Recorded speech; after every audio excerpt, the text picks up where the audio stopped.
اعوذ باللہ من الشیطان الرجیم بسم اللہ الرحمن الرحیم کلا بران علی قلوبہم ما کانوا یکسبون۔ اللہ جل شان کا فرمان ہے ان کے دلوں پہ ران ہے، یعنی مبر ہے، اور ان کے دلوں کے اوپر ایک جو ہے وہ طبع کے اعتبار سے ایسا پردہ ہے جو کہ پردہ ان سے دور نہیں ہو سکتا، بما کانوا یکسبون، جو کہ وہ عمل کرتے ہیں۔ یعنی یوں سمجھیے علی حویری داتا گنج رحمۃ اللہ علیہ نے کیا فرمایا کہ حجاب جو ہے نا، پردہ جو ہے نا، پردہ جو اعمال کے اعتبار سے، شریعت کے اعتبار سے پردہ ہوتا ہے، جس کو قرآن نے ذکر فرمایا ہے، اس کی دو قسمیں ہیں۔ ایک ہے حجاب بران، اس کا معنی ہے طبی پردہ، اور ایسا پردہ جو مور ثبت کر دیتا ہے دل پر، دماغ پر، کانوں پر۔ اللہ تعالیٰ قرآن میں اللہ کا پرو سوام علیہم آن ذاتن امرم تنظر ہوں، بے شک وہ لوگ جنہوں نے کفر کیا ان پر برابر ہے، ان کو ڈراؤ یا نہ ڈراؤ۔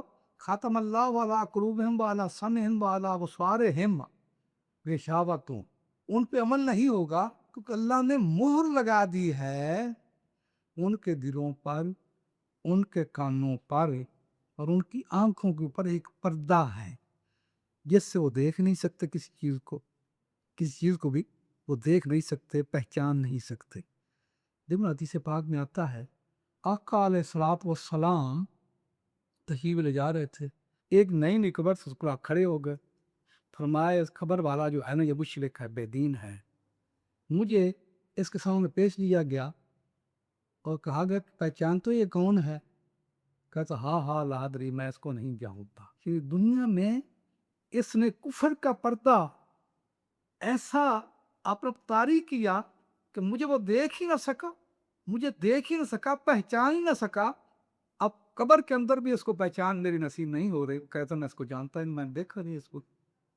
تو جو کفر کا پردہ ہے، ایک تو وہ پردہ ہے، ایک پردہ ہوتا ہے غفلت کا پردہ، لاپرواہی کا پردہ۔ یہ پردہ مومن اور مسلمان کے لیے ہے، اور کفر کا پردہ جو ہے یہ کافروں کا پردہ ہے۔ کفر کے عالم میں جتنی چاہے نیکی کر لو، جتنی چاہے سخاوتیں کر لو، بے سود رہے۔ یعنی کفر کا پردہ ایسا پردہ ہے جو کہ کسی بھی عمل کو کارگر ثابت نہیں ہونے دیتا۔ اور جو ہے نا اپنا دوسرا پردہ، غفلت کا پردہ، وہ ایسا پردہ ہے کہ جب وہ اٹھ جائے تو عمل کو ضائع نہیں کرتا بلکہ اگلے اعمال کو بھی نیکیوں کے ساتھ بدل دیتا ہے۔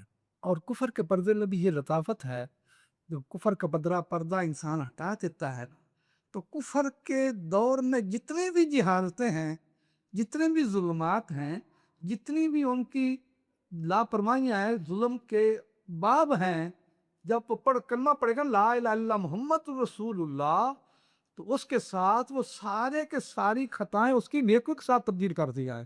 حدیث پاک میں آتا ہے ایک شخص آپ فلش طواف فرما رہے تھے، آگے ایک شخص جا رہا تھا، تو جو وہ پڑھتا آپ وہی پڑھتے۔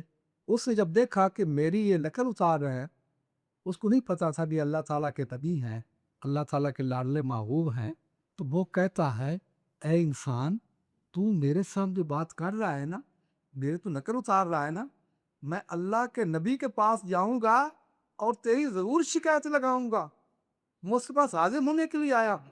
پھر پڑھنا سے شروع کیا، پھر آپ نے وہی پڑھا، پھر اس نے یہی کہا۔ آپ نے فرمایا وہ خدا کے بندے تو اللہ کے نبی کو پہچانتا نہیں ہے؟ کہا میں نے دیکھا تو نہیں ہے۔ فرمایا تو اس کے پاس جائے گا تو اسلام قبول کرے گا، تو پھر سن لے کہ میں ہی اللہ تعالیٰ کا بھیجا اور رسول ہوں، لیکن یہ یاد رکھ لے کہ تو جو یہ بات پڑھ رہا ہے، کر رہا ہے، اگر اس پر شکایت لگائے گا تو شکایت جا کر لگا دے، میرے پاس لگا دے شکایت، تو کیوں نہیں شکایت لگاتا؟ تو آپ صلی اللہ علیہ وسلم طواف فرما رہے تھے، اور ایک شخص وہ بھی آپ کے پیچھے طواف کر رہا تھا، اور جو وہ پڑھ رہا تھا نا، آپ وہی پڑھ رہے تھے۔ اس نے دیکھا کہ میری نقل اتار رہے ہیں، تو کیا کرتا ہے، آپ سے مخاطب ہوتا ہے. اس کو نہیں پتا یہ تھا کہ یہ اللہ تعالیٰ کے محبوب، اللہ تعالیٰ کے نبی ہیں. تو کہتا ہم میری نقل اتار رہے ہیں تو میں اللہ کے نبی پاک ہماری ضرور شکایت لگاؤں گا. ہمارے لگا دو شکایت. پھر اسے پڑھنا شروع کیا. تو پھر آپ نے اسی طرح پڑھنا شروع کر دیا اس کے پیچھے پیچھے. کیسا تم میری نقل اتارتا ہے تو میں تمہاری اللہ کے رسول کا جب پہنچوں گا نا تو ضرور تیری شکایت لگا دوں گا. فرمایا کہ جاؤ لگاؤ. کیوں نہیں شکایت لگاتے ہو، جاؤ لگاؤ. وہ کہتا ہے اصل بات یہ ہے، میں نے میرا پہلی مرتبہ دیکھا ہے، مجھے اس اللہ کے گھر کی قسم ہے، اگر تو اتنا خوبصورت نہ ہوتا، اتنا سونا نہ ہوتا، اتنا حسین و جمیل نہ ہوتا تو تیری ضرور میں اس کے پاس شکایت لگاتا. آپ نے فرمایا کہ سن لے، میں ہی وہ اللہ تعالیٰ کا نبی ہوں. ایسا میں تو کلمہ پڑھنے کے لیے آیا ہوں، تو میری شرط پہ کلمہ پڑھوں گا. تو میں تو بڑا گناہگار ہوں، بڑا عاصی ہوں، بڑا سیاکار ہوں، بڑے میرے بدعملی کے خرافات ہیں میرے اندر. تو اگر میں کلمہ پڑھوں تو وہ ساری کی ساری خطائیں تیری معاف ہو جائیں گی. آپ نے فرمایا کہ اے اللہ کے بندے، تو پڑھ لے لا الہ الا اللہ محمد رسول اللہ، میں تیرے ساتھ وعدہ کرتا ہوں کہ تمہیں بانس پکڑ کر سانس ملا کر جنت الفردوس کے اندر جاؤں گا، تیری ساری خطائیں معاف ہو جائیں. یہ بات ہوئی نہیں تھی کہ اللہ کو فرشتہ جبریل آ جاتا.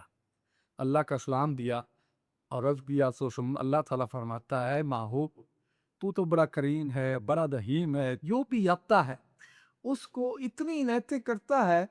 اور پھر مقدار میں اے محبوب کا قیامت والے دن تو میری رحمت کے لیے بھی چھوڑ دے، میری رحمت کے لیے بھی چھوڑ دے. اور اس بندے کو کہہ دے کہ جب قیامت کے دن یہ بندہ آئے گا نا میرے پاس، اس لیے میں اس کا حساب لوں گا، اس کا میں حساب ضرور لوں گا. اللہ کو برابر یہ بات اس بندے کو بتائی. تو بندہ کہتا ہے یا رسول اللہ وسلم ٹھیک ہے، اگر میں تو حساب لینا ہے نا تو پھر میرا بھی ایک پیغام ہے اللہ تعالیٰ کے لیے. اللہ تعالیٰ کی ذات کہہ دے کہ ٹھیک ہے میرا حساب لے لے، میں تیار ہوں دینے کے لیے حساب، لیکن میں بھی پھر اللہ تعالیٰ سے ایک حساب لوں گا، میں بھی حساب لوں گا. آپ نے فرمایا کون سا حساب ہے؟ اللہ اکبر. اس نے عرض کیا رسول اللہ وسلم کہ اگر اللہ تعالیٰ میرا حساب لے گا نا، میں حساب یہ لوں گا، اللہ کا یہ کہوں گا اے اللہ پھر اس طرح کر، ایک پلڑے میں میرے گناہ رکھ دے، ایک پلڑے میں اپنی رحمت کو رکھ دے. اے اللہ اگر تیری میرے گناہ بڑھ جائیں مجھے دوزخ میں بھیج دینا، اگر تیری رحمت بڑھ جائے تو مجھے جنت میں بھیج دینا. آقا علیہ الصلوۃ والسلام جب یہ بات سنی اتنا شدید آپ روئے، اللہ اکبر، کہ آپ کی داڑھی مبارک تھی ریش مبارک آنسوں سے تر ہو جاتی ہے. جبریل حاضر ہوتے ہیں، حضرت یا رسول اللہ اللہ تعالیٰ فرماتا ہے اس بندے کو کہتے کہ میرے ساتھ حساب نہ کرے، میں اس کا حساب نہیں لوں گا، یہ قیامت والے دن میرا حساب نہ لے، میں بغیر حساب کسی جنت الفردوس میں داخل فرما دوں گا. کفر کا جو پردہ ہے وہ جب اٹھتا ہے نا، وہ جب اٹھتا ہے، جب انسان پڑھ لا الہ الا اللہ محمد رسول اللہ، اس کی تمام خطاؤں کو یہ چاٹ جاتا. اور غفلت کا جو دوسرا پردہ ہے وہ غفلت کا ہے. انسان نماز میں سستی کرتا ہے، نماز نہیں پڑھتا، روزہ نہیں رکھتا، زکوٰۃ نہیں دیتا، یہ سستی ہے. کلمہ پڑھنے کے بعد دائرہ اسلام میں رہ کر یہ کام کرتا ہے. اگر ایسے کام کرے گا، اس غفلت کی وجہ سے انسان فاسق بنتا ہے، اور کفر کا پردہ اگر قائم ہے انسان زندیق بنتا ہے، مرتد بنتا ہے. تو اب یاد رکھ لو کہ اگر غفلت کا پردہ اٹھتا ہے اللہ تعالیٰ اس انسان کے درجات کو بلند کر دیتا ہے، تمام خطاؤں کو معاف فرماتا ہے. اللہ تعالیٰ کا حکم ہے جب انسان گناہ کا ارادہ کرتا ہے نا تو فرشتے مجھے کہتے ہیں اللہ نے لکھ دیں. میں کہتا ہوں نہیں ابھی تک شاید جاؤ، ابھی ٹائم ہے. بندہ پھر چل پڑتا ہے اس رستے کے اوپر، فرشتے عرض کرتے ہیں اب تو چل پڑا اللہ، اب تو چل پڑا، اب اس پر لکھ لے. تو اللہ فرماتا نہیں ابھی نہیں. پھر اس مقام پہ پہنچتا ہے، فرشتے کہتے اے اللہ وہ لکھ لے. اللہ کہتا نہیں. جب اس مناق میں مطلع ہونے لگتا ہے تو اللہ تعالیٰ سے فرشتے کہتے ہیں اللہ اب لکھ لے. خدا ابھی نہیں، ابھی موقع ہے. اگر اللہ طرف آتا، اگر وہ اس موڑ سے، اللہ کے بیوی نے ارشاد فرمایا اگر واپس آ جائے گا تو اللہ تعالیٰ اس کے نامہ اعمال کے اندر ایک عظیم نیکی کو درج فرما دے گا. تو جب انسان اللہ کے حضور توبہ کرتا ہے تو گناہوں کو معاف فرماتا ہے. ایک نیکی کرو اللہ تعالیٰ 10 نیکیاں 10 اجر دیتا ہے، کہ گناہ کرو تو ایک انسان گناہ لکھا جائے گا۔ 2 پردے ہیں کائنات کے اندر، ایک کفر کا پردہ، وہ تو انسان کو ذلیل رسوا کرے گا، اس کی آگ کیا ہے، اس کی انجام کیا ہے، جہنم ہے۔ اور غفلت کا پردہ جو ہے، اگر وہ انسان توبہ کر لے گا، اس کی بچت کا کوئی سامان مہیا ہو جائے گا۔ میرے اس ویڈیو کو لائک پر اس پہ سبسکرائب کرو اور فالو بھی ضرور کرو۔